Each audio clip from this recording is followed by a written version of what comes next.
एक दिन गौतम बुद्ध अपने शिष्यों के साथ एकदम शांत बैठे हुए थे।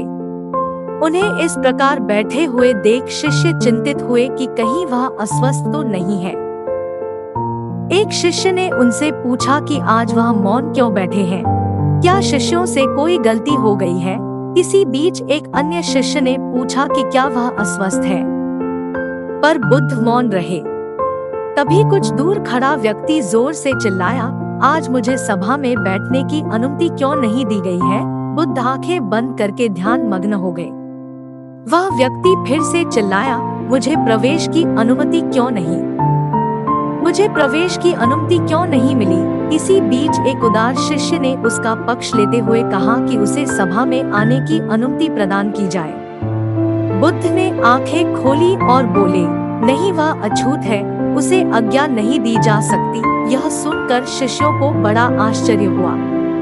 बुद्ध उनके मन का भाव समझ गए और बोले, हाँ, वह अछूत है। इस पर कई शिष्य बोले, हमारे आश्रम में जात पात का कोई भेद ही नहीं, फिर वह अछूत कैसे हो गया?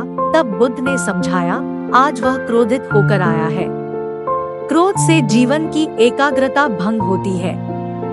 क्रोधी व्यक्ति प्राय मानसिक हिंसा कर बैठता है, इसलिए जब तक वह क्रोध में रहता है तब तक अछूत होता है। इसलिए उसे कुछ समय एकांत में खड़े रहना चाहिए। क्रोधित शिष्य भी बुद्ध की बातें सुन रहा था। पश्चाताप की अग्नि में तप कर वह समझ चुका था कि अहिंसा ही मनुष्य का महान कर्तव्य व परम धर्म है। वह बुद्ध के चरणों में गिर पड़ा और कभी क्रोध न करने का प्रण लिया। इस कहानी से ये सीख मिलती है कि क्रोध के कारण व्यक्ति अनर्थ कर बैठता है और पश्चाताप उसे बाद में होता है, जिसका कोई लाभ नहीं मिलता। इसलिए हमें क्रोध नहीं करना चाहिए।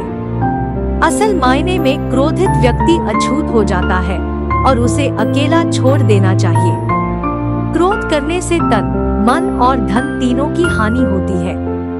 क्रोध से ज्यादा हानिकारक कोई और वस्तु नहीं है।